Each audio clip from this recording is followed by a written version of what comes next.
Welcome to Flo's Homemade. We're making mac and cheese today, but instead of using English mustard for our cheese mixture, we're going to spice it with Nigerian pepper soup. It's going to be lovely, I promise you. First, we get started with the topping. Here I've got some breadcrumbs and I'm going to grate into it some parmesan cheese, just about 50 grams of parmesan cheese.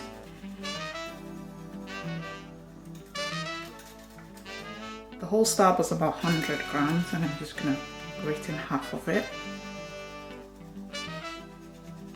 And that's it, 50 grams parmesan cheese. You just mix it all together and that forms the topping. So we're going to start with a medium heat, a little bit of butter,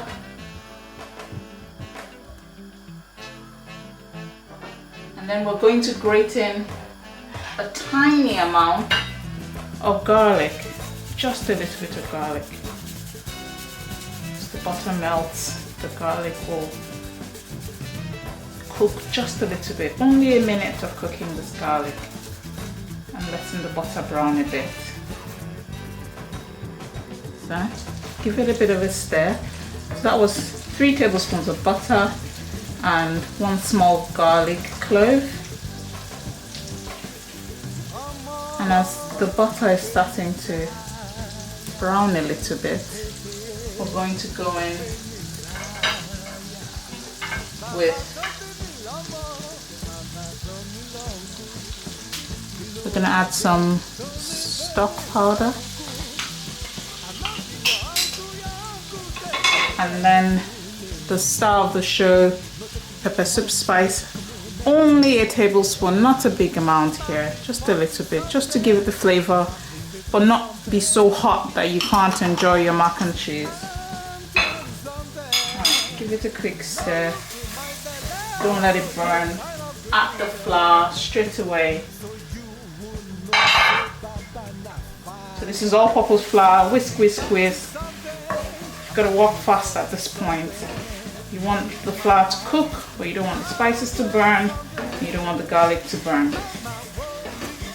That was quick, and then going with butter, milk, and just a little at a time until you get a nice creamy consistency. So allow this to thicken, and while we're doing that, we're going to get started on the pasta. On the other burner, into the pot goes some boiling water,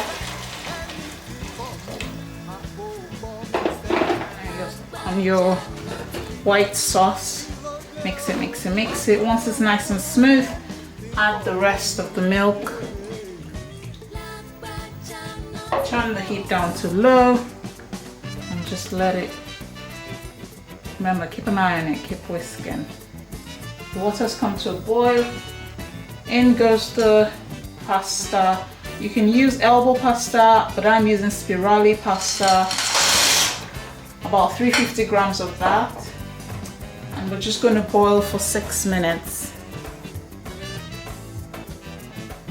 and keep stirring our white sauce. Okay. There's no need for salt because we're going to use cheese and it's really salty. Remember to keep stirring your sauce to make sure it doesn't get clumpy. And now that the pasta is nearly ready, I'm going to go in with the cheeses. So I've got with me here 200 grams of cheddar cheese and 50 grams of mozzarella cheese. I just like mozzarella, and cheddar will give you all that saltiness and that very deep flavor. I'm gonna mix that together really quickly. And you see that as it starts to melt, it's time to put your pasta in. Straight from the pot into our skillet. You can turn the heat off now.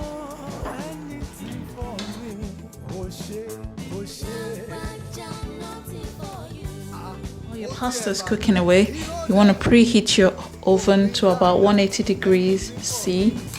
and I'm gonna put it on fan setting.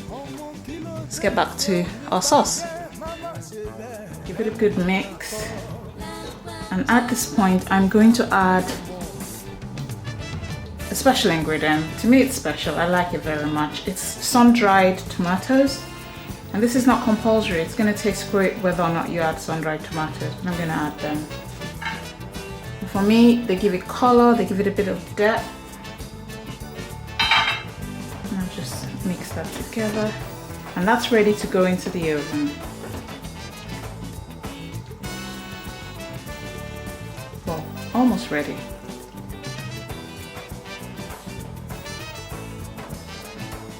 So the final thing is to sprinkle on your breadcrumbs and Parmesan cheese mixture. And then we're going to pop this into the oven for 20 minutes until the breadcrumbs get nice and crispy and golden, and we're ready to eat. So into the oven we go.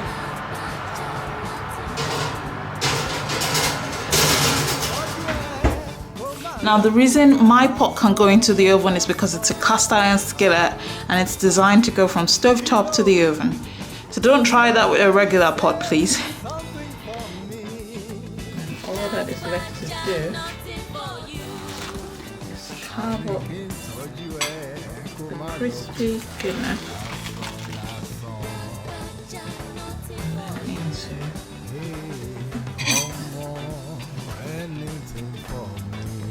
serve with some vegetables. But you already know you're eating something very simple. Give it a taste.